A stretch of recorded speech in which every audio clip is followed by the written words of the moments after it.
So I am just excited to be able to share this gift of having Sister Dianne during this time of Advent with all of you who are watching. As we said last week during Sister Dianne's presentation, if you have any questions or if you have any thoughts that you want to share later in the Q&A, we invite you to do so by using the Q&A button that you see below you if you're on the Zoom platform. If you're on Facebook, you can also send your messages to Sister Dianne. Just simply in the comments section, leave the whatever question you have in there. We will be monitoring both Facebook and the Q&A. And so without further ado, I'm going to invite Sister Dianne to lead us in prayer and to lead us through this reflection of the readings that we just heard this fourth Sunday of Advent as we prepare for Christmas. Sister Dianne, are you with us?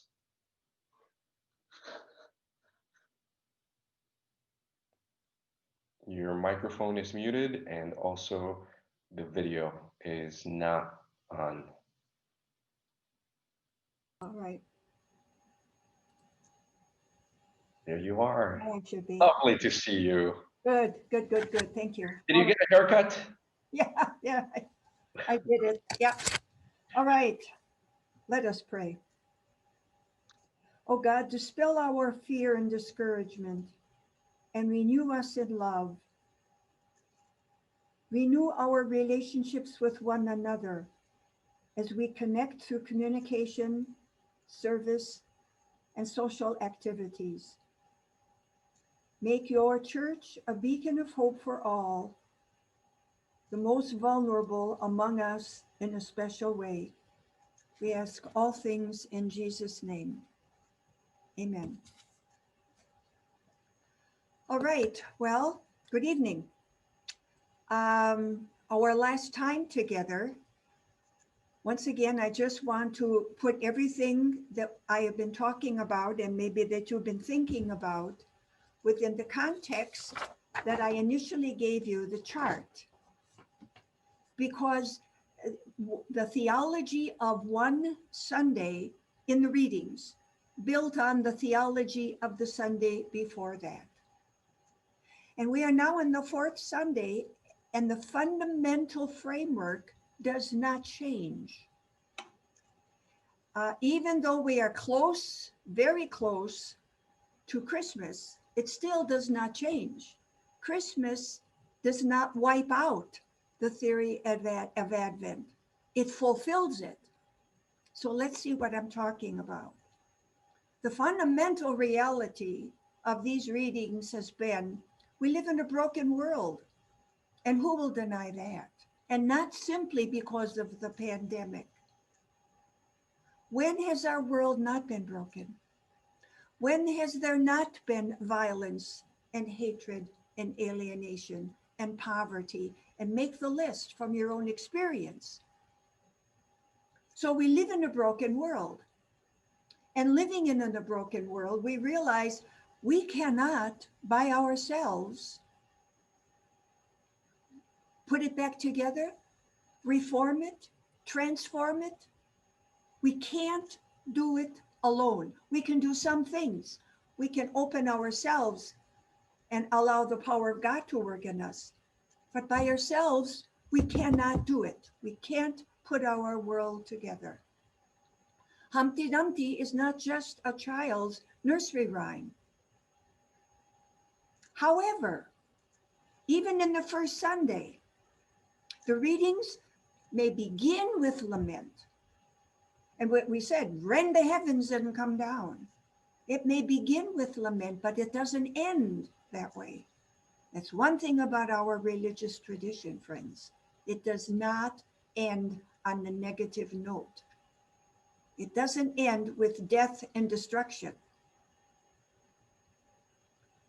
But in the first Sunday, it is the idea, that we must be watchful. For what? There's something in the future. That's the first Sunday. The second Sunday, same context, except now we've got a better sense of what's in the future. Make straight the way of the Lord. Somehow or other, God is coming to us. And we found that in the first reading of the second Sunday from Isaiah, and also in the Markan reading. the gospel reading of the second Sunday. Something's coming. Then with the third Sunday, the focus, I mean, first of all, the idea of a broken world doesn't change, but the focus now shifts at what is coming. And we saw that last Sunday, I rejoice. It was all rejoicing. Something that is important for us to remember. And every single one of these passages during Advent that speak about something coming, that something never really took exact form. And by that I mean the kind of form we were expecting. It's always in the readings unexpected. Unexpected. And that is very, very important for us to remember, particularly when we get into today's readings. So the first reading that we find today comes from the story of King David. There is a passage where the first king for Israel was Saul, and God chose Saul. There was some kind of an action where it says the Spirit of the Lord took a hold of him. There's also a story where God actually chose David when he was out in the field taking care of the sheep, and all his brothers were paraded past the prophet, and not a one of them was acceptable. And the prophet said, "Would you have another one?" And they said, "Well, it's the kid is out in the field. Bring him in." And that was the king, or at least the future king. The story that we have for first reading of this Sunday, rather than choose a particular individual after David, God has chosen the whole family of David. In other words, the kings will always come from this family. Now, we have a sense of that kind of inherited royalty. All you have to do is think about, the royalty that immediately comes to my mind is, of course, Britain. And they want, an heir. And they say an heir and a spare, just in case. But they want an heir of the bloodline, keep the bloodline. That's what we find in this particular story. However, the passage doesn't begin that way. The passage begins where David wants to build a temple. It's that King David was settled in his palace, and the Lord had given him rest from his enemies on every side. And he said to Nathan the prophet, "Here I am living in a house of cedar, while the ark of God," the ark, of course, is the place where they believed God was in the presence of the people, in the midst of the people in a special way. So God was in their midst. God dwells in the tent. All right, so David wants to build a temple. Now, this is not necessarily a religious aspiration, because in the ancient world, a king had to have a palace, or what kind of a king is that without a palace? And you had to have a temple for the major god, because what kind of a king doesn't have a temple? And you could tell how great the monarch was by how great the buildings were. This must be a great king, because look at the palace and look at the temple. But Nathan says, no, God speaking God's word. Nathan says, no, God does not want you to build the temple. There's a big question in the minds of some people. Why not? There is a story in Chronicles, a much later interpretation of this story, that suggests that in the books of Kings, which are the early books that contain the stories of David, David was a wonderful religious leader as well as a political leader. He was a warrior. He was a king that won by battle sometimes his kingdom. But there was a religious dimension to him, despite the fact that he was also seen to be a sinner, having relations with Bathsheba.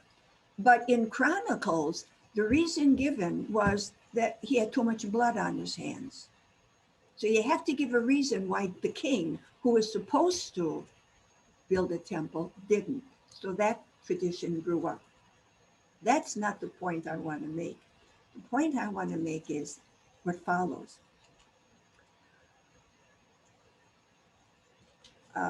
after Nathan said, well, these are God's words spoken through nation. It was I who took you, speaking to David, from the pasture and from the care of the flock to be commander of my people Israel. I have been with you wherever you went. In other words, you're doing me no favor. I'm doing you a favor. I've always done you a favor. I have always protected you. I have destroyed all your enemies before you, and I will make you famous among the great ones of the earth. I will fix a place for my people Israel. I will plant them so that they may dwell in the place without further disturbance. I will give you rest from your enemies. I will raise up an heir after you, sprung from your loins, and I will make his kingdom firm. I will be a father to him, and he will be a son to me. I'm sorry, I skipped one verse in here. The Lord also reveals to you that he will establish a house for you. In other words, David wants to build a house for God. House meaning temple. God says, no, I'll build a house for you. House meaning dynasty. And notice, I will be a father to him. He will be a son to me. That's technical language. Technical language like I do. That's technical language. It's actually called performative language. It's language that not only describes, but really makes present what it describes. An example was when a couple in marriage, when they say I do, they did. The words saying it performed, made present that.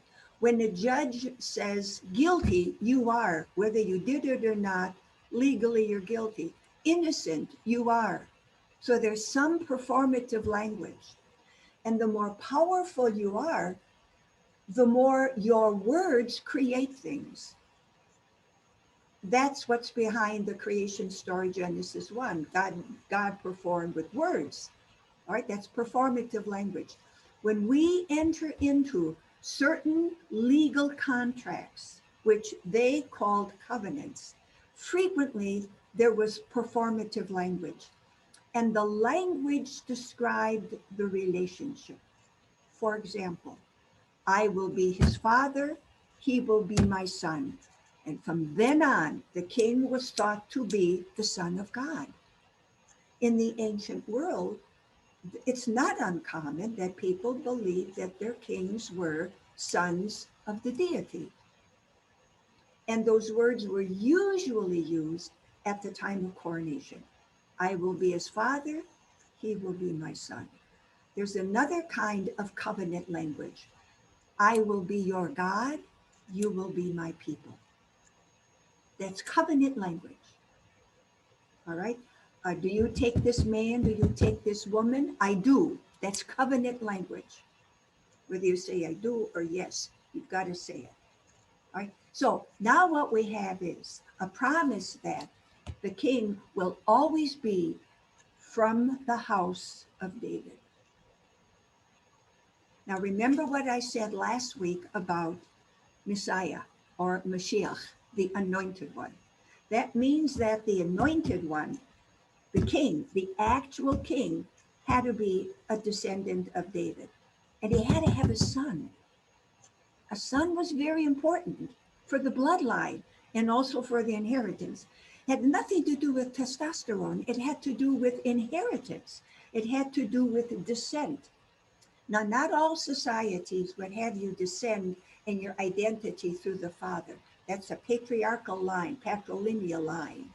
Sometimes it's matrilineal line, right? So there are different anthropological customs in different peoples. Ancient Israel, it was you inherited through the father, right? And that's why it was so important to have a son. And we saw that, in the stories of Abraham. He didn't have a son, all right? All right, so here we have not only a son, but a son of David. So what I said about the Davidic Messiah, he had to be a Davidic Messiah. I should have said a royal Messiah, a kingly Messiah. Had to be Davidic. He had to somehow or other be a son of David. It's very, very important. And we look at the uh, genealogy of Jesus. There's one in Matthew's gospel, and there's one at the beginning of Luke's gospel. It was very important to somehow trace Jesus through David, right? And it was important for the early Christians, which means obviously there was confrontation there after Jesus' death about some people who resented what they were saying. And so they had to somehow or other be able to trace his line back to David to show that he was legitimate. And we talk about legitimacy in just a moment. All right, so now what we have is not only, remember, as we saw in the first Sunday, be watchful because the household is coming back. As we saw in the second Sunday, it is God leading the people through the wilderness, but also in Mark's gospel, it is John the Baptist who announces that he is in our midst, or he's coming, he's not in our midst. In the third Sunday, he is in our midst, right? So in the fourth Sunday, notice how it's becoming clearer and clearer what it is we're waiting for. And no place does it say we're waiting for a baby. We are waiting for salvation. These readings don't yet focus on how salvation will come to us. It begins to do that in today's gospel, which I'll look at in just a moment. That's where we have the beginning. But we don't know what this child is like. Mary didn't know what this child was like. We're not quite sure. And believe it or not everybody was sure whose child it was. And even Joseph was not sure, if you'll remember. So there's a big question mark about this child as well, which I'll take up just a moment. All right, so the first reading for Sunday prepares us now for something from the house of David. What is coming comes to us from the house of David, from a descendant of David. All right, then we have I'm going to jump over to the second reading, which comes from Paul. And listen to the language that Paul uses. All about, well, what is coming. And remember, Paul is talking about what is coming. So he's not talking about the birth of a child. He's not talking about Jesus coming into his Jesus ministry, because Jesus at the time of Paul is dead, buried, risen, has ascended, has not yet returned, or maybe he has. Even they were not sure. Brothers and sisters, to him who can strengthen you according to my gospel and the proclamation of Jesus Christ, according to the revelation of the mystery kept secret long ages, but now manifested through the prophetic writings and according to the command of the eternal God. That is a packed phrase or sentence. Let me unpack it. Proclamation of Jesus Christ according to the revelation of the mystery. We never know mysteries, or they wouldn't be mysteries. We can describe them and define them. Like the mystery of the Trinity, that's not hard to describe. 3 persons in one God, a very compact little phrase. We just don't know what that means. And if we knew what that means, it would not be a mystery. Mystery of the resurrection. We don't know what that means. Well, it means that he died, and there was somehow or other, by the power of God, he rose again. And they didn't recognize him until he let them recognize him, which means that he wasn't exactly the way he was before he died, but there was enough of him, or whatever his personality was, that they recognized him. But they couldn't talk about it. They didn't know how to describe it. How would you describe it? Somebody that you knew has died. And the next morning, you run to the neighbor and said, guess who came over last night? How would you describe that? How do you think they'd understand it? So when we talk about mystery, We can use language, very concise language, but we're really not sure. Now, I shouldn't say we're not sure. We are not able, because of the mysteriousness of it, to really understand exactly what it means. But here it says, now it's been revealed. This mystery has been revealed. So it's not a mystery anymore. Or is it? What's being revealed? What is it that people have been waiting for? What have we been talking about all Advent? Salvation. Salvation.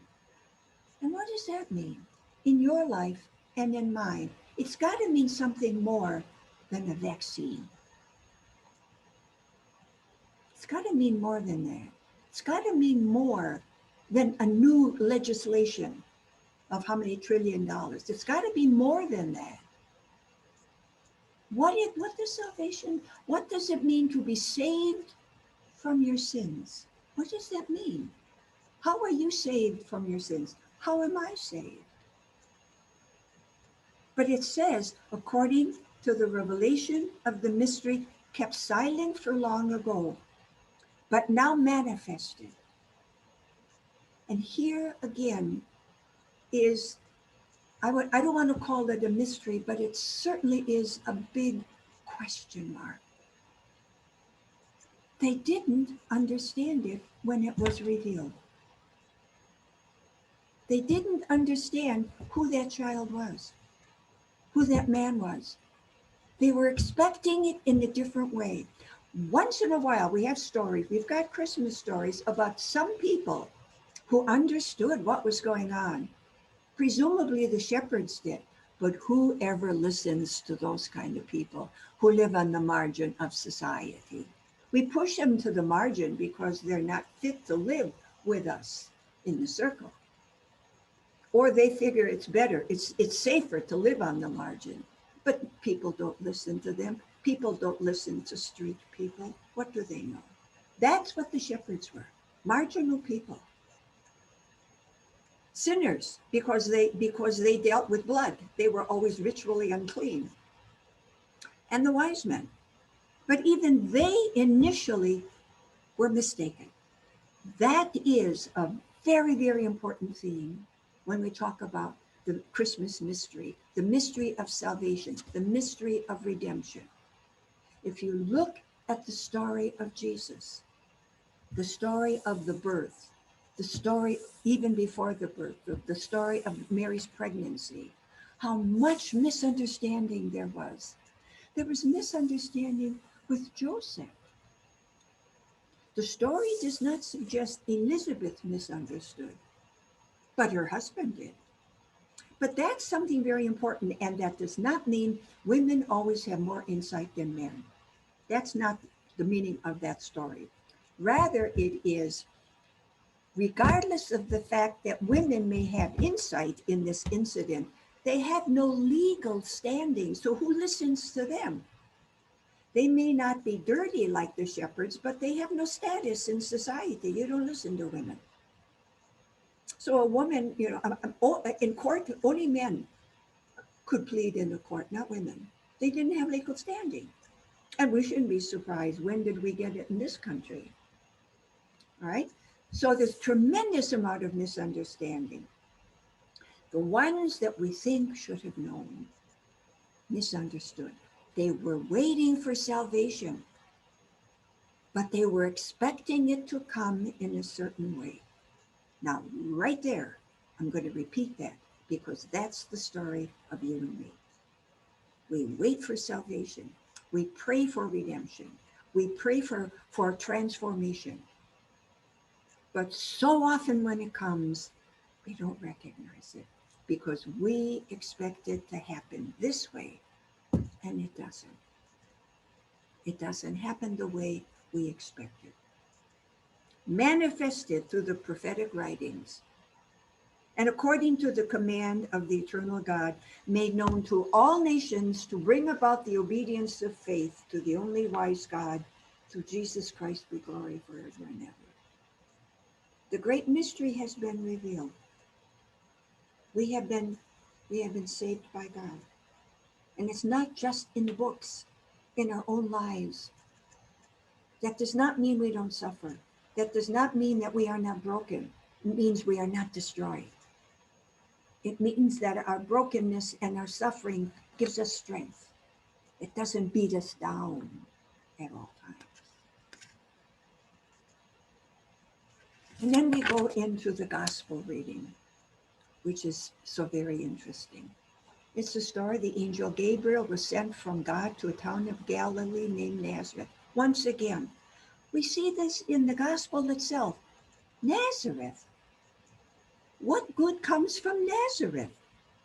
Can anything good come from Nazareth? Even Jews said that. And Nazareth is a little bit up north where the radicals live. It's not close to the establishment. It's not the Washington, D.C. of the ancient Israelite nation. It's in the boonies. It's in the boonies. To a virgin betrothed to a man named Joseph of the house of David. There his identity, his lineage is identified. There are two different, as I said, two different genealogies. One is the genealogy we find in Matthew's gospel, and this is the one that we find in Luke's. Matthew's gospel, New Testament scholars will say, attempts to trace the genealogy to Joseph, through Joseph, because that was his legal father. This one traces it through Mary, which in a certain sense has no legal, strength because it's through a woman. But it is very interesting, the women that are in the genealogy of Jesus. Very, very interesting. Now, the genealogy, the women that are in the genealogy are women that do not appear to be reputable. Let me just stop for a moment and if I can read this. The house of David, to which Jesus belonged, had skeletons in its closet. It traced its origin to Judah, one of the 12 sons of Jacob. Judah himself reneged on his responsibility to ensure an heir for his deceased son. Little background. Once again, how important it is that a man have a son, so that not only the inheritance and the land passes down and stays in the family, but the man's name will be remembered. If he did not have a son, everything went horizontally to his brother. And the man would cease to be remembered in history. Okay?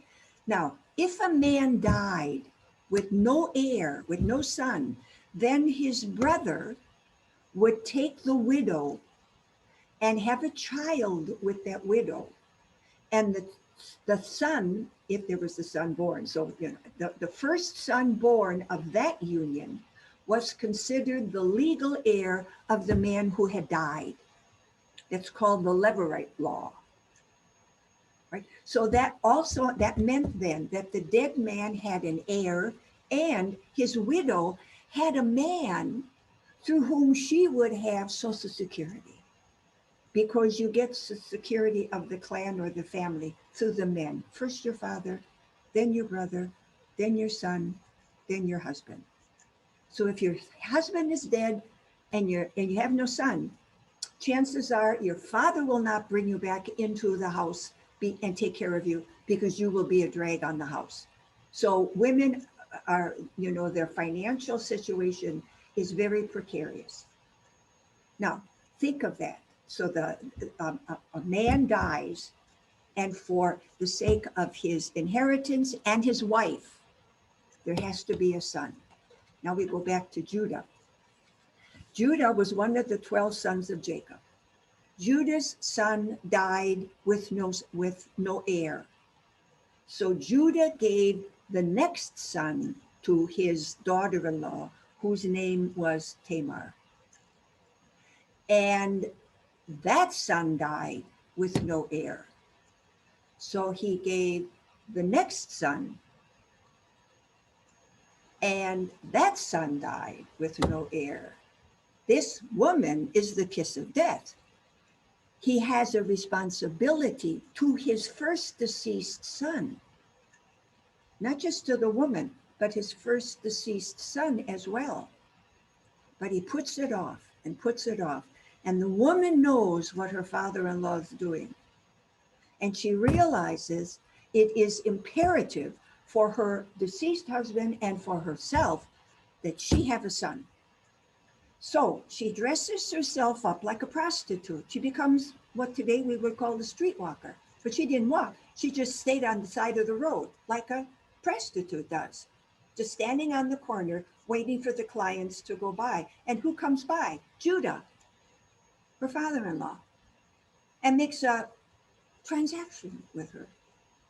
And she becomes pregnant with the transaction.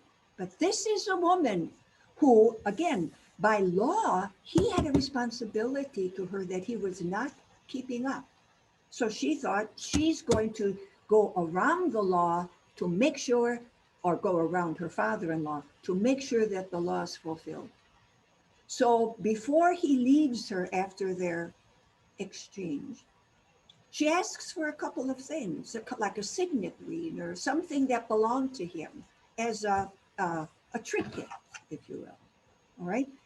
And so when she is found to be pregnant, here we've got a widow in his household who's pregnant. So she should be punished. Everybody says she should be punished. So he goes to her and she pulls out what she took from him, the trinkets that he gave her. And then he had to admit, and the text says he said to her, "You are more just than I am." And that child then, Judah, was the son of one of the 12 sons of Jacob. And Judah's son then was part of the line. And Tamar is in Jesus' genealogy. Also in Jesus' genealogy is Ruth the Moabite. Ruth is a foreigner and she's a woman. She, Naomi, she had married a Jewish man. She had a sister whose name was Orpah, which is really, Oprah Winfrey once said her name should have been Oprah, but they spelled it wrong. So she's Oprah, but the Hebrew name, the biblical name is Orpah. Just an exchange of two letters. A little bit of trivia in case you're ever on any kind of a quiz show. At any rate, so she and her sister married two Jewish men. Because of a famine, they went back to Moab with their mother-in-law, who was Naomi. The men died. The women, the two young women, are childless. Naomi can go back home. But once again, she has no husband, she has no son. So she will then, if she is fortunate, her family will take her in. Otherwise, she's on her own. So one daughter says, "I will stay back." The other daughter, Ruth, comes with her mother-in-law. And there is a story how, once again, the next man in the family is responsible for taking Ruth as wife, and the child then would be the child of the dead husband. There was a man who was interested in her, the next one in line, but when he realized he would not get the inheritance, that the inheritance would go to the child, he didn't want her. So another man stepped in, Boaz, and Ruth had contact with him in a way that was questionable. Once again, the women, because the law seems to have been structured against them, went around so that the law could be fulfilled. These are the women that are in Jesus' genealogy. So you've got Tamar, you've got Ruth. Both women, the sons born of these two women, became the ancestors of David, who was himself guilty of adultery and murder. Such was the illustrious family into which Jesus was born. And in fact, there is question mark about who was Jesus' father. And that's in the scriptures itself, because Joseph knew it was not him, was the scripture. And in the early church, It seems to have been, a scandalous, heretical but scandalous story that maybe Jesus was the son of the fruit of the relationship of Mary and a Roman soldier. So all these kinds of stories, about birthing, if you will, you're not legitimate. It's nothing new. We had it in the ancient world as well. One would wonder, however, why did the early church preserve these traditions about these questionable people in Jesus' ancestry? And the answer is very simple, because that's the only kind of people there are. Questionable people. It may not be sexual impropriety, it might be economic impropriety. It might be some kind of alienation or spitefulness. There are no perfect people, which is precisely what makes incarnation such a mystery, such a marvelous mystery, that God should choose these people to be the ancestors of Jesus, that God should choose these people to be the disciples of Jesus, that it is through these kind of people, which is you and me and them, these kind of people who can do marvelous things if we open ourselves to the goodness and the grace of God. And that's how salvation takes place and blossoms. That says that when we talk about incarnation, it's not just the birth of a baby, which is important, but what does that mean? It means that down into the depths of conception, as intimate and as deep as we can get into human nature, that is where God goes to become one of us. Not just dressing up in a body, but actually going through becoming a body, and becoming a body in the womb of a woman, a body becoming a body within a body. How much deeper can you get into becoming one, coming from? He is one of us. He is in our midst, one of us. He comes one of us. God comes to us. Now this anticipation takes on human form. Human form. Why didn't he come in glory? Like we think he's going to come, or we anticipate he's coming. Who knows how he's going to come? But the tradition says he'll come in glory. What does glory mean? It's got to mean more than an adult body that shines. But why didn't he come why did he come the way he did? Look at all of this. Look at the gospel reading. A virgin betrothed to a man named Joseph of the house of David, and the virgin's name was Mary. And she is a pregnant girl. Tradition tells us that most girls were betrothed about the age of 12, when menstruation begins, around that time. So she was just would you allow your daughter or somebody's daughter? Imagine, she's just a little girl, but she's more than a little girl. She's more than a little girl, but she's not an adult woman. So what you have there is vulnerability. You have innocence and you have vulnerability. A virgin, and her name was Mary. All right? And she goes on to visit her cousin Elizabeth, who's also extraordinarily vulnerable, an older woman, probably beyond the years of childbearing, whatever that means in that society. That's what the text would tell us. So once again, we are with physical vulnerability.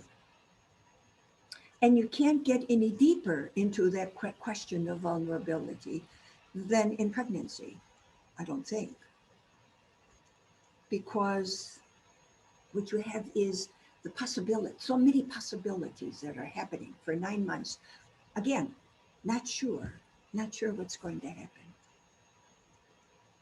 And these were people who really didn't know what was happening to them. Initially, Mary, it was not what she had expected. How will this come about?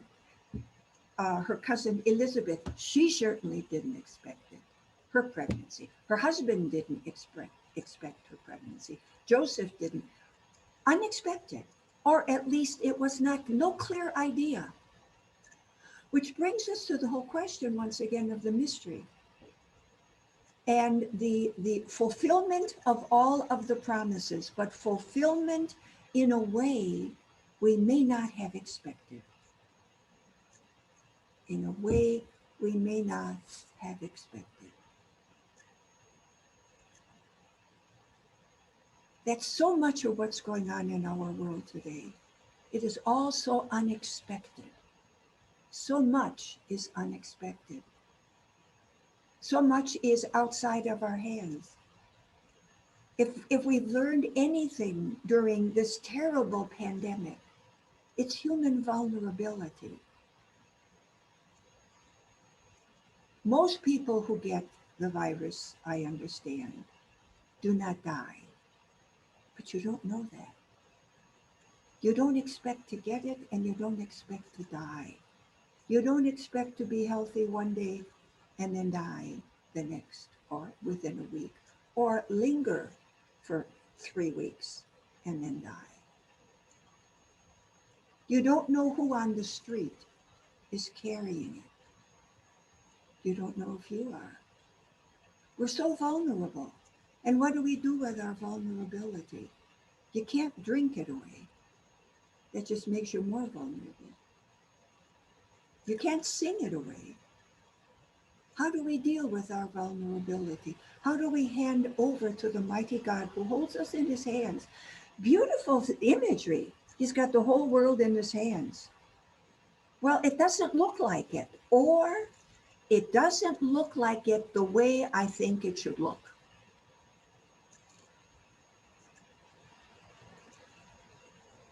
But our tradition tells us not only he's coming, but he is here in our midst. He came in our flesh. He came into us, into human nature. He came extraordinarily vulnerable, as we all come, and simple, and needy, and allowing ourselves to be cared for because we cannot care for ourselves. That's how he came, because human nature is worth it. Human nature is precious, and it can hold the divine. And it is through that movement that we will come to the resurrection, or to use the language that I've been using these 4 weeks, the redemption, the salvation, the transformation, the rebuilding. It will come little by little by little. It will come if we open ourselves so that the promises that have been made to us will be fulfilled. God will not force the promises to be fulfilled. They will be fulfilled if we are open to them. Now, that's why we celebrate the birth. And I want to say again, our tradition tells us that Christmas opens ourselves to the future. It's not like what seems to be so prevalent in society, where at the end of Christmas, it's the end of Christmas. And then we go on to something else, New Year's. But Christmas opens up, and the rest of the year is our opportunity to show that we can transform our world. We can, by opening ourselves, realizing that it is God working through us. But we are open, and it can happen.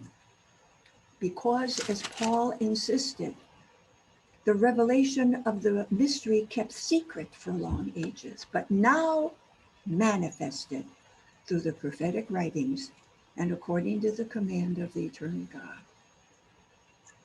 So at Christmas, we can rejoice that He is here and He is our salvation and our transformation. So, any questions, comments, observations? Well, thank you so much, Sister Dianne, for this wonderful reflection, and not only tonight, but over the last, really, this is our fourth week. It's a month on Tuesdays with Sister Dianne. I'd like to start here with a question, and it has to do with His second coming. You mentioned a wonderful phrase about what does a glorified body, Yeah. and you said it's much more than a body that shines. I'm assuming a reference to the way that it's often depicted in art. Yeah. From your biblical perspective, and theologians and biblical scholars, you guys have a lot of freedom to think about this. What do you think a glorified Christ would look like or be like, or in your mind and from your experience in speaking about what you have reflected on with human vulnerability, human misery was sort of the other extreme? What would a glorified Christ look like? I don't think a glorified Christ will look like anything, because I don't think it's going to be limited to sight. I think, well, first of all, let me say this. I don't know any more about that than you do, Manny. All I know is what the tradition says. The text. So in terms of what I really know, it's all a question of faith. It's all a question when throughout the entire scriptures, when you want to, like human beings, when you want to exaggerate, or no, when something is extraordinarily important, one way that we talk about it is through exaggeration. I mean, my best friend was the gentlest person you could have met. Well, who doesn't say that? What man doesn't marry the most beautiful woman in the world, even though other people can't see it? I mean, what we're saying is this is an extraordinary person, and there are no words to describe it. The sweetest baby, we use exaggeration. We use superlatives in order to say how important this is to me. And in art, we use bright colors in order to show how important it is. Also, sometimes we use muted colors. We use lines that are not clear lines to let us know we don't understand it clearly. So that's how I think the risen Christ is going to be. It's going to be more than what it looks like. It's going to be more than, there are no words. I mean, there is I think the best way to understand or to express the glory of God is, now how do you put that into words? I don't know how you do that. So, I mean, I can tell you what texts say.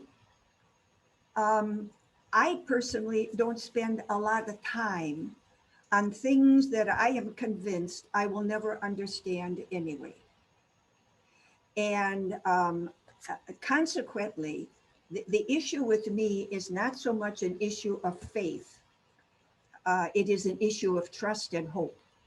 But that's just me. And I think it's not uncommon with people whose world is the world of theology, because theology is about language, explaining language, and how we believe what we believe, which changes. So theologians do not have a lot of problem with changing theology in the same way as people for whom that's not their life world.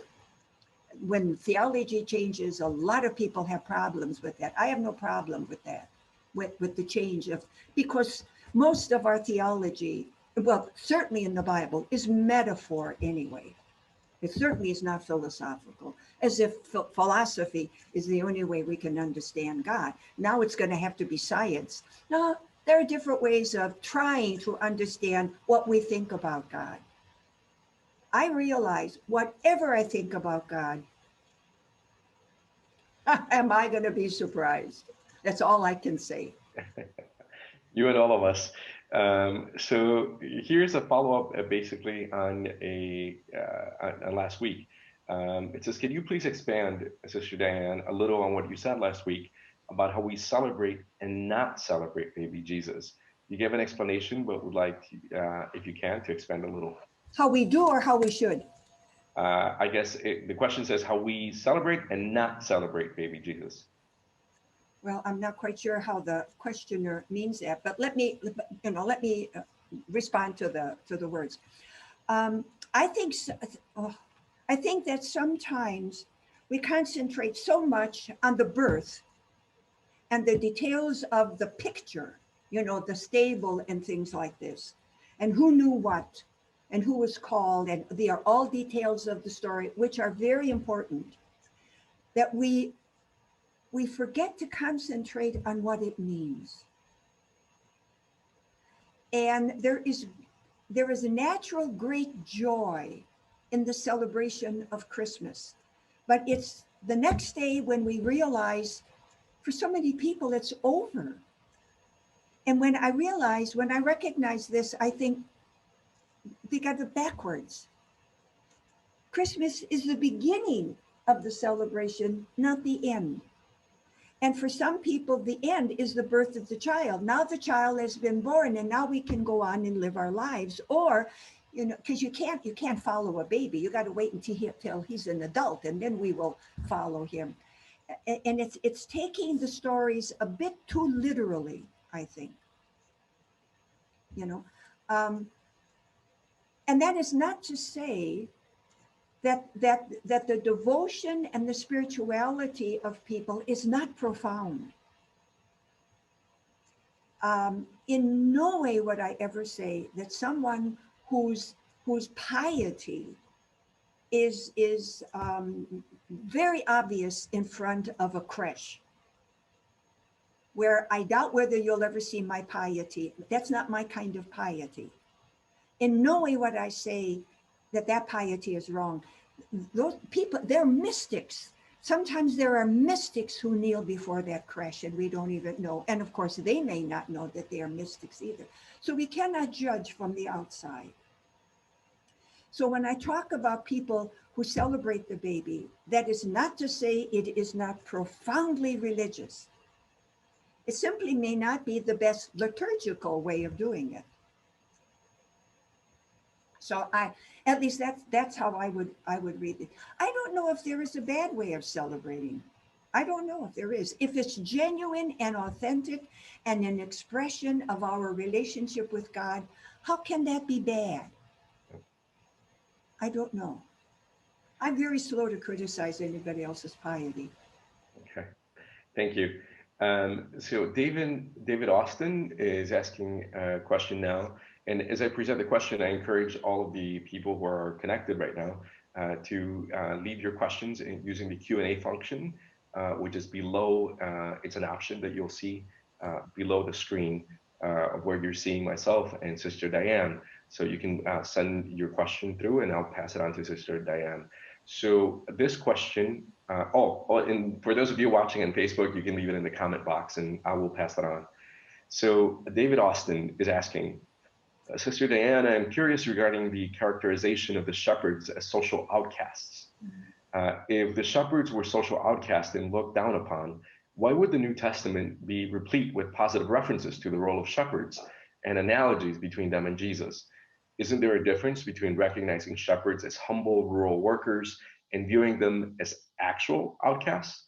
If Moses was a shepherd, why would first century Israelites view shepherds as outcasts? All right, shepherds, first of all, many people were both agriculturalists and then they had sheep on the side, or just the opposite. They were nomadic or shepherd people that during the season would also have some agriculture. But they were social outcasts. I mean, you look all the way through the Gospels; those are the kind of people that were attracted by Jesus. Were social outcasts. So that is not to say that Jesus did not embrace them. It is to say, that the sophisticated in society did not embrace them. That's what makes them social outcasts. Now, why were they social outcasts? Um, there was, I believe this is correct, that there was a tradition of holiness in ancient Israel that I know. Um, and you were not to touch dead bodies. You were not to touch blood. That made you ritually unclean. And then all you got to do is read the book of Leviticus, and there are all kinds of regulations about if you do this, then you've got to do this to become ritually clean. All right. Shepherds dealt with sheep who were born and died outside of the calendar. You could not program when sheep were going to be born, and you did not program when sheep were going to die, which means shepherds were always in a risky business, which means that they always were threatened by being unclean. And if you're unclean, you don't go to the temple or you don't go to the synagogue. And if you don't go to the synagogue, you're socially outcast. You're a sinner. So in that sense, I mean, I underscored that they were a social outcast because most of the pictures we see, they are beautiful people, clean dressed, which is probably not the case. They smell like they're sheep, which again, I don't know if anyone has ever smelled them. They are, they are a potent, smell. But the New Testament places them at whether it happened like that or not. It is very important that they are somehow associated with Jesus to show that from the beginning, he embraced those that were socially outcast, whether that be the shepherd or the tax collector or the woman with the flow of blood or the Gentile. There are all kinds of people that did not conform to social propriety. Our society does not have that. We've got certain things. The issue in our society, and this is my evaluation, and you can all disagree with this, but I don't think morality is the issue in our society. I think economic status is the issue. You're acceptable, you got a lot of money. If you have no money, you're not acceptable. All right. So, and I realize I'm drawing bold figures, but we don't appreciate it the way the Victorians did. And I'm not saying we should be Victorian, but there was a certain kind of etiquette. And if you did not conform to that, you were not in the crowd. And that's where the shepherds were. They were not in the crowd. But look at the people who came to Jesus. And why? Because what did he say? He said, you're all invited. You are all loved by God. You are all invited to the banquet. You will all be saved from your sins.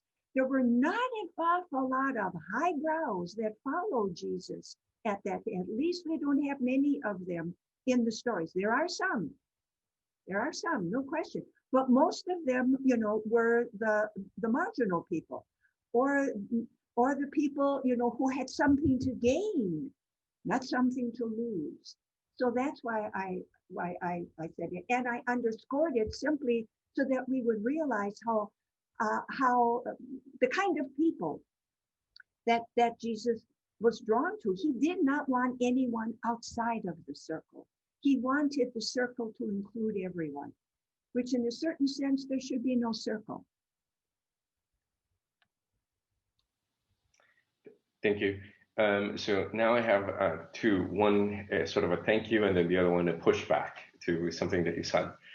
So the first one says, my uncle died suddenly with a young wife and a baby on the way. I was very young myself, but it stayed with me because my uncle was selected by the elders to be her new husband. it threw me and has remained as a question about who my family was until tonight. So thank you. You answered so many questions today. So there's a little gratitude, and then here's a pushback from somebody else. I believe that it's in the reference about the people who kneel before the crash or the nativity scene. So are you saying that devotions are for beginners? No, no, not at all. And I said very clearly that I think that when we look at people who kneel before the crash, who is to say that these people are not mystics? Mystics are not beginners. Not at all. I'm saying that because someone has a more intellectual understanding of the tradition than the devotional understanding of the tradition. The issue is not what you know and how you know it. The issue is to what extent are you committed in your relationship to God. I thought I made that clear. And if I didn't, I want to say that again. I know theologians. I remember when I was a graduate student, I met a woman who is a theologian, not biblical, but she's a theologian, taught Christian theology in a university. She was not a believer. I could not imagine how anyone could be involved in theology and not believe in God. She was not a believer. So because one is intellectual, is no benefit when it comes to relationship with God. So in no way at all do I consider people who kneel. I'm just saying, that's not my devotion. That's not my devotion. That's not to find fault in the devotion. I am much more a nature person. I will sit in front of a lake, or I will sit in the woods. And some would say, then you're a tree lover. Well, then I'm a tree lover. So we all have our different ways to God, and no one is in a position to in any way disparage the way some people demonstrate their devotion. Because I don't kneel in front of a crib does not mean I don't believe. So, you can turn it either way. So, thank you. The next question has to do with something that is very relevant. Just yesterday with the winter solstice, and precisely as someone who loves nature, this question is right up to you. With the alignment of Jupiter and Saturn, and this unique event that has not occurred in 800 years, is what astronomers are telling us. It's also known as the Star of Bethlehem. Right. So it could have been, I guess some people think that it could have been what the Magi saw that led them. What's your theological or biblical understanding of what happened yesterday? And I guess we can continue to see it in the skies. We didn't see it here in Chicago because it was a little bit cloudy. But what is your theological understanding of those movements of the planets and the stars? Let me just say, I think I saw it tonight. They said that you can see it a couple of days afterwards, but they would not be in exact alignment. But there was something up in the southwest after the sunset, and it didn't move for 20 minutes. Now that was either some kind of machinery that we shot up. I don't think it was. I don't know if it was a planet, but it was very. It was. I just saw something, and right or wrong, I'm thinking. I think I saw it. All right. It's not uncommon in the ancient world that when a great person is born, unusual things happen, which means they're sort of divided, or they're sort of developed, I should say, a kind of framework, a kind of profile of a great leader. Now, I'm just saying, this is very common in the ancient world. First of all, that a god has sexual relations with a human being, and the child of that union becomes a great leader. That's not uncommon. Even in Rome, if you know anything about how the Caesars understood themselves or how the Romans understood the Caesars, somehow, there's a kind of mythic story about it, and it's a way of saying This is an unusual person, extraordinary person. Number one, so it is a God who has relations with a woman. Secondly, that something in the heavens, when that when that child is born, something shines in the heavens. So a star is not uncommon at the birth of some of these uh, uh, important people. Um, and then, of course, usually in their lifetime, extraordinary strength. Extraordinary strength. Well, of course, their God or their father was a God, and this is an extraordinary leader. And another characteristic is great renown. Now, it's not uncommon to have that, okay? Some of them have one or two of these characteristics. Some of them have, depends upon their followers.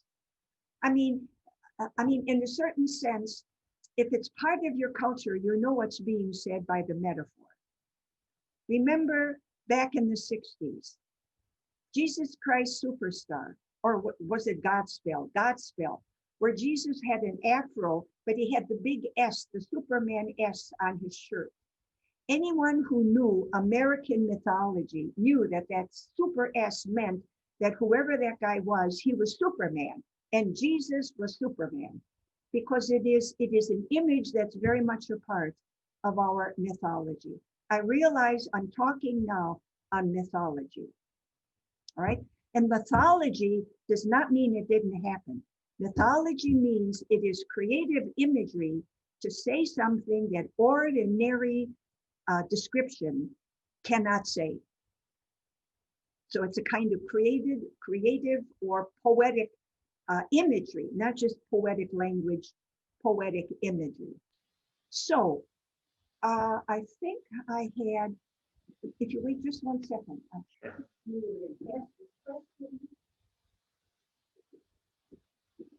But, and I probably shouldn't,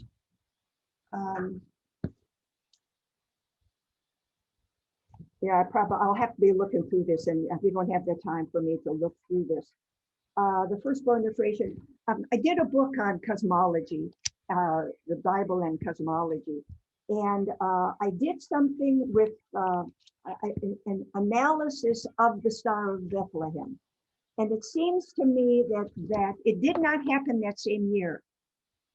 But we know that the alignment of those two planets did not happen except 800 years ago. But then before that, so evidently it's like every 800 years. Trace it back. And it may have, not that it happened at that time exactly, but at the time that the story of the birth of Jesus was told by the early Christians, and they're going to talk about his birth in magnificent imagery because of how they understand him. So they're going to take some of the imagery of the ancient world and say, oh yeah, he had that as well. That happened at his birth as well. So they must have known about the alignment of these particular planets, not necessarily that exact time, probably not that year, but it may have been around that time.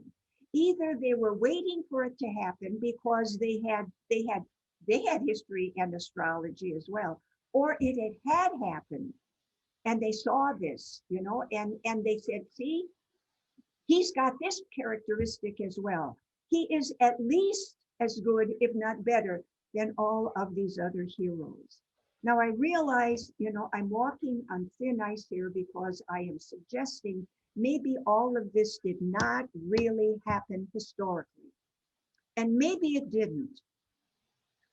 But how are the believers going to talk about how wonderful this man was, how extraordinary this man was, even though he was not a physically strong leader. He was not a military leader like Samson was, or like some of the Greek gods were. He was a different kind of strong leader. But the heavens recognized him. The stars recognized him. So you got a cosmic dimension. They saw him in cosmic language. Their cosmology may have been very small compared to ours, but they had cosmology. And they saw him in cosmic terms. Was that true? I believe it was. I see him in cosmic. I don't think he's limited to Earth. Is there proof of that? No, not yet. We'll know what that means afterwards. Very Right? good. So that's how I would understand that. So it's not that it didn't happen, it's that it did happen. It did, there was a star. When it was, we don't know. But he was associated so that people would realize this is an extraordinary man. So I have two more questions here, and if anyone has anything else to ask, please again use the Q&A function or send us your comment. So Richie, what do you think is the best way to evangelize today, especially after this pandemic? How can we reach out to those who don't come to church, especially the youth? Devotions, the Bible, cultural customs, and traditions do not seem to be as attractive as they were in the past. Golly. I mean, that's the question. That is the question. That's always been the question of evangelization. And I think the way to evangelize is to people are hungry for something. People are hungering and hungry for something. I think that these months, not just the pandemic, but everything else that's part of it as well, the violence, the racial unrest. I mean, when can you turn on the television and not have something about the Chicago police? You know, and and the animosity or a shooting. I mean, 70-year-old people are sitting on their couches in their rooms and are shot in the back. And when is that going to stop? When is that going to stop? So people are hungering and they're looking for meaning. And that's what our preaching must do. Speak to their meaning, not give any kind of what's the word that I want? A repetition. I find it extraordinarily frustrating when I sit and I listen that all the homily is the repetition of the story of the gospel. They repeat the story of the gospel, but just in different words. I want to stand up and say, we heard it. What does it mean for us today? So good preaching. And I know it is extraordinarily difficult to teach someone how to preach. I've been in this business for many years. It's not easy, right? So preaching is where you meet people. Now the problem is, of course, when I say preaching is where you meet people, preaching, when you preach, that's where you meet their hearts. The problem is to get them to a place where they're going to hear the preaching. So that is the issue. And that's going to be, it would seem to me, that's a challenge. I do not envy you, Manny. That is the challenge of somebody who is in charge of a local parish and keeping alive or offering. All you can do is offer, as you're doing with this. You know, offer people something that you think will help them get through the day. Help them to realize they're not alone.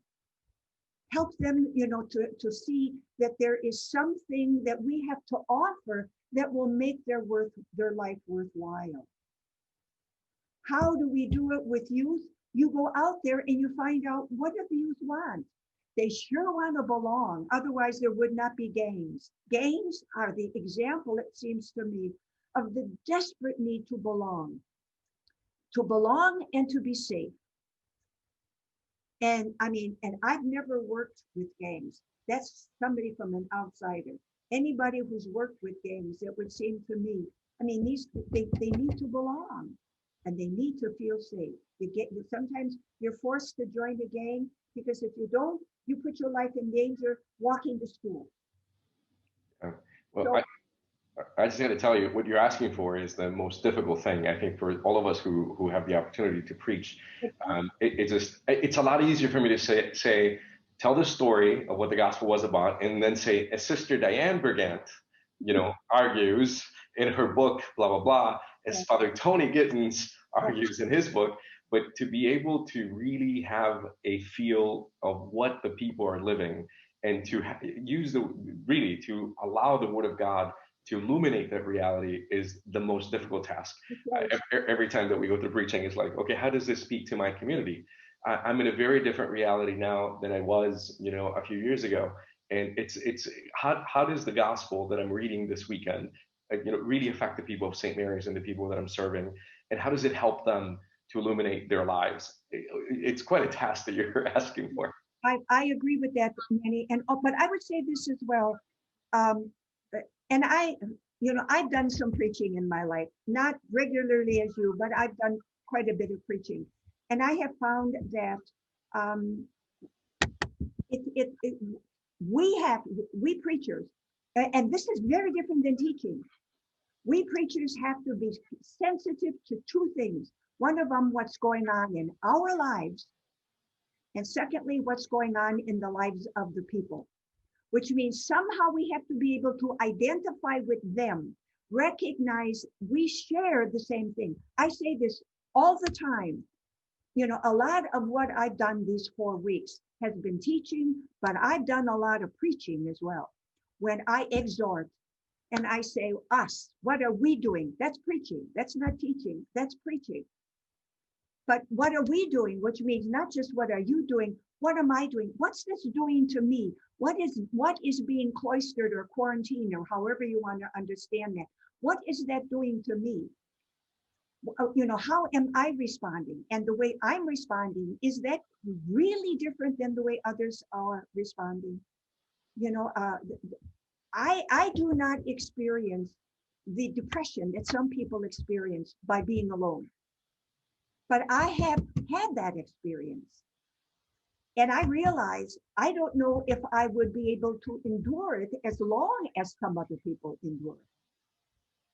But then that's what we have in common. But then we also have a tradition in common that tells us you're not alone. You're not alone in this. And to experience this does not mean you're bad. To experience and then talk about that, but you're speaking from yourself as well. And how important it is that you know the people you're preaching to, because you have some kind of commonality. You don't just know about them, you know them. And I agree, that is so important. I think it's easy for me to say because I don't carry the burden that you do being a pastor of a parish, but that's much more important than making sure that the roof doesn't leak. And yet I'd be willing to bet when the roof is leaking, that's the only thing you think about. And I'm not finding fault. I'm just saying so much is put on the shoulders of the leader. Yeah, it is. I was talking to somebody today in the archdiocese as we're looking through priest placements and the possibility of receiving an associate here at St. Mary's. And I just kiddingly, I said, just put me in the associate list. I think, pastor, you have to make the tough choices, and it's always hard and difficult. But I think I can do this a few more years. I want to give the microphone over to one of our parishioners, Michael Bland, who's also a former student of yours. So Michael, if you can unmute your microphone and go ahead and ask your question. Hi, Dianne. Wonderful to see you again. Well, Michael Bland. Our paths have crossed over the years. They haven't. It's been a while I sat in front of you. That's right. These 4 weeks have been phenomenal. Thank you very much. Thank you, Michael. Thank you. You have educated, you have preached, and you have challenged all of us to be better people and better faithful people. Thank you. Thank you. But I have a question. Oh, okay. I was waiting for the but. If we can, looking beyond the baby Jesus, as we've talked about, looking beyond Advent, how did Mary develop from a young, innocent, naive woman to becoming the Virgin Mary, cradling the dead body of her son, as depicted in the Pietà? How can I, or how can we, develop our faith as we age? Well, first of all, I don't think it was difficult. Well, this, I don't know what word to use. It must have been a terrible thing to cradle her dead son. Mm-hmm. And she's not the only woman who's had to do that. That must be a terrible thing. All right. It's not something you learn, which means it's not hard to do it because you do it. I mean, it's hard, but it's not hard. That's where I don't know what word to use. It's not something that's hard to learn. When there is someone you love dearly who is suffering, you want to embrace them. You want somehow to hold them and protect them. So that, it would seem to me, is very natural to anyone who has loved another, whether that be a mother or a father or a husband or wife or partner or friend. I have done that with a dear friend who died, cradling a dear friend who's dying. And you don't, it's not something that's hard, it's something that is instinctive. Right? So that piece, it's hard is not the way I would describe it. Instinctive. That's what you want to do because you want to take away the hardship. If we think that the average lifespan, somebody said 48 years was probably the average lifespan. The Psalm says 70, 80 if you're lucky. All right. So we don't know the lifespan. The question also, compared to our way of living, that was a hard life those people had. Whether they knew it was hard or not, I don't know. But you look at that has to have been a hard, hard life. Yet one grows into one's lifestyle, it would seem to me. One grows into one's lifestyle. I think, though, maybe at the heart of your question is not just the natural aging and growth that happens when you are responsible for the life of another, for the life of a child, for training the child and teaching the child. The issue is, I wonder what she thought while she was doing it. And we don't know. We don't know what she thought when she was doing it. Anything that we know is myth, or it is a kind of religious folktale, where you hear stories about, Jesus making clay pigeons clapping their hands and then they flew away. And what did she think about that? Or another one, Mary and Joseph, when they were running to Egypt, they hid from the Roman soldiers in a baobab tree, right? In Egypt. And all beautiful stories like that are simply mythic stories that try to say something of what we believe was mysterious about this child. I don't know if there was anything mysterious about him. I wouldn't be surprised if there was absolutely nothing mysterious about him as he was growing up, because there was nothing mysterious about him when he was an adult. There are stories about healings. There, some of the stories of walking on water, I question the historicity. I think that was a story to show that he has the power of the Creator God. Now, how are you going to insist that he has the power of the Creator God? Well, you make him act like the Creator God, have power over unruly water like the Creator God. But for sure, as he was growing up, I doubt whether there was anything mysterious about him at all. And I'll be willing to bet she had a lot of questions about him. And once again, the older I get and the more I ponder, these stories, the more I am convinced there's going to be a lot of, insight and surprise. And maybe we won't even care about those questions. I don't know, but I think that I think she was a mysterious person, at least in my perception.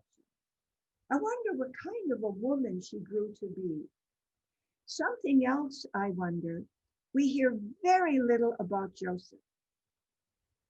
Very little. I don't believe that a man and a woman can live together and raise a child without genuinely loving each other deeply. I am not suggesting, I don't know about whether or not they had an active sex life. Our tradition says no, but our tradition says no at a time when we were pushing virginity. And I'm all for virginity. I committed my life to it, so I'm not finding fault with it. But I wonder about what was that life like? I can't imagine it was different than anybody else's life. They didn't stand out as being exceptional, because if they did, there would be stories about that. But the stories we have about them are just ordinary people who would be lost in a crowd. Which I think is remarkable, because they were not ordinary people, but they were lost in the crowd. And that tells me, who knows who in the crowd is extraordinary. So I other than that, I don't know how to answer your question. I mean, I think that must have, but she must have been a broken woman. Also, the story in John's gospel where Jesus gives his mother to John and John takes her into his household. I think that's beautiful devotion. I think it's more than devotion. The society that I talked about, the economic structure. Mary had no husband, and her only son was dead. So she had no male protector. So John became her male protector. So he went into John's house, and he became her male protector. I wouldn't be surprised if that was not behind it. I have nothing against the devotion. I think it's beautiful, his care for his mother. It's appropriate. But I think it could also be economic and not just devotional. And I sound like I'm beating devotion. I have no problem with devotion. I have devotion, which I won't talk about tonight, but I have devotion as well. But I think, devotion really is a natural human response to something extraordinary. Well, thank you so much for that question, Michael. Sister Dianne, it looks like we have quite a few of your former students here at St. Mary's. Oh my, are there others? Well, we had that last week. Last week, and Michael, good, yes, well. Yep, and we have Jim Bergant, who was. That's right. And you got Tony Gittens, who was not a student, but we taught together, so. That's right. And I'm wondering if Father Jim is on. I know he's on, but if Jim, if you can hear me, if you can show us your camera so that we can close off this session. I just want to be able to thank you on behalf of all of us here at St. Mary's, Sister Dianne. I know how much people seek you for your wisdom, for the many gifts that, as you know, it's not your own. God gave that to you, and you're willing to share that with us. And for that, I'm so grateful that you took all this time during the season of Advent to accompany us here at St. Mary's. Along with you, I want to thank behind the scenes, Darlene Kelly, one of my assistants, who was able to do all the magic with the technology in helping you and I navigate through this, and all of our parishioners who have been here. I want to thank Mary Jane and Michael and Nona, Pamela, Rosemary, Tan, Loida Vida, who was also, I think, one of your former students, and as a parishioner here at St. Mary's. Margaret, Marion, Marianne, Mary Jane, and so many others who have joined us over these past 4 weeks. On behalf of all of us, Sister Dianne, I cannot thank you enough. Mm-hmm. Thank you for accompanying us, and I hope that we can do this again at some other point. Thank you, and thank you for inviting me. That was very kind. I appreciate that. Thank you. So, have a wonderful Christmas. Same. So, any closing thoughts and a final prayer from you, Sister Dianne? Final prayer. No closing thoughts, except have a wonderful Christmas. You too. Remember, Christmas begins it. It doesn't end it. That's right. Thank you. All right. How about a little bit from the psalm response? The promises of the Lord I will sing forever. To all generations, my mouth shall proclaim your faithfulness. For you have said, my kindness is established forever. In heaven, you have confirmed your faithfulness. I have made a covenant with my chosen one. I have sworn to David, my servant, forever I will confirm your posterity and establish your throne for all generations. He shall say to me, you are my Father, my God, the rock, my Savior. Forever I will maintain my kindness toward him, and my covenant with him stands firm. Amen. You're the best, Sister Dianne. Thank you. May God bless you and all of your colleagues at Catholic Theological Union. Thank you, everybody, for joining us. And we look forward to celebrating Christmas together after this wonderful, wonderful journey with Sister Dianne. God bless you, sister. God bless you. Thank you very much. Good night. Good night.